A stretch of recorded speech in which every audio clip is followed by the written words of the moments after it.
Today and through the weekend, you will see city fleet vehicles as well as trucks from Kings and AJM on our primary streets, our secondary streets, our hill routes, and our residential streets. While historically the city of St. Louis has not treated residential streets, I want to acknowledge that we have heard residents loud and clear and that they would like to see the policy changed on how we handle this type of precipitation going forward. This was an atypical storm, and we took too long to move away from the typical response. We responded using the tools the city has always used, but this storm and its aftermath has demanded a more robust response going forward.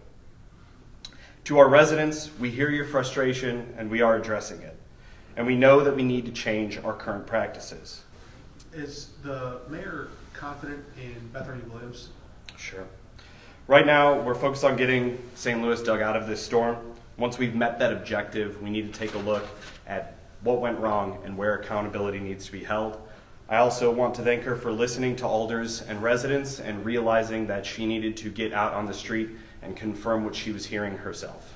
Why was she not doing that already in the first place? Is that not part of the job for the streets director? There's a structure that folks in the streets department report up. They say, hey, this has been covered. And at the time we were confident in that reporting.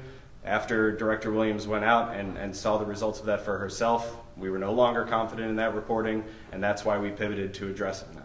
But why wasn't she already going out on her own in the first place? Several alders have told me that's the expectation, and that's historically how the job has been done. 62 square miles in the city, the director of streets was out in the field, but some of the areas that hadn't been addressed were ones that she hadn't seen yet. What was the delay? The delay was we took too long. We were continuing to respond as the city typically does, and now we are stepping above what the city typically does. We're analyzing our policies going forward. We're working with Alderman Shane Cohn to reassess those ordinances and those policies.